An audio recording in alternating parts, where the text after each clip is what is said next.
It wasn't meant to be a competitive game, but it was quite a battle out there today. Yeah, as I said before the game, for me it was just about players getting through the game uninjured and getting another 90 minutes behind our belt and a bit of fitness work and obviously looking at from individual performances. So it would have made my job easier next week to pick a team. But after that today, it's going to be a very very difficult job because everybody took the pitch, played really really well, all performed, and again it was a great performance, especially being down to 10 men for such a long part of the game against a really top side. Don't get me wrong, they're a quality side and it'll be hard to stop this year again. But at least we put up a fight.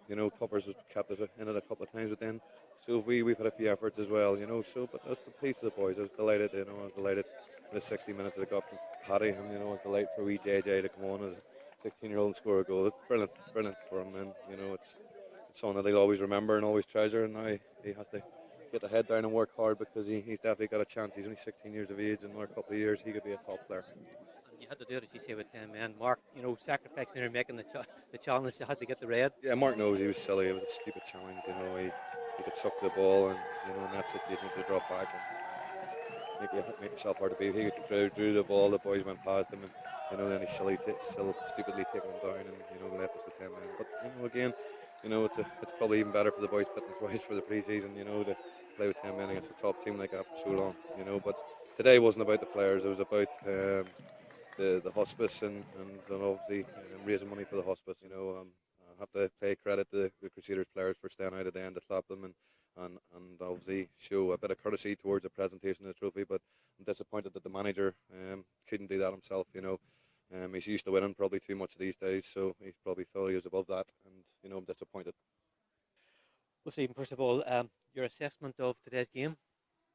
It was a good game of football. I think there was a lot of passages of play were excellent in the game. A lot of good chances and good goalkeeping and things like that there. But I'm disappointed with the manner in which the game has been played here today. So that's the way it is. This was a friendly game of football, raising money for charity, but there was very little charity out on the football pitch. You're obviously talking about the three players that you have in the dressing room are probably getting a bit of treatment this week. Could you just give us an update on their... I'm not talking about all three of those players. I'm talking about the injuries, the manner of which the tackles went in and the kicking off the ball. I'm talking about that type of stuff. I'm talking about the injuries. It was two injuries were just normal injuries. One's a very bad injury. That was always going to happen. That was coming because the type of tackle went in today was poor in my estimation. Do you think the referee could have got more involved in some of the decisions? Nothing to do with the referee. If I decide to kick you in the next couple of minutes, the referee can't stop me doing it. People are responsible for their own way of doing things. But say this is meant to be a showpiece friendly game, a bit of an exhibition football match maybe. But I was fearful that we were going to see two or three carried off to hospital. Gavin White was lucky to get away out of it. That's where we got him off. So look, that sets the marker down. That's okay. Well, Colin, wasn't meant to be probably just as competitive, but a bruising battle out there today, and Crusaders got a few people on the treatment table. Yeah, that's probably the most disappointing thing of today is the boys who are injured. Michael Carville's taken a bit of a whack there in the head, took a bit of a whack myself, and young Matthew Snoddy's ankle's up like a bop, so he's looking in a few weeks. So that's the most disappointing thing. But it's good to get these games in before the league starts next year or next season, or next week, and get them under your belt and ready for those games. An honest assessment from your camp would be? It wasn't a great game, I don't think, in general. I think it was last year we got beat 1-0 in this too by Glentoran in a similar sort of game.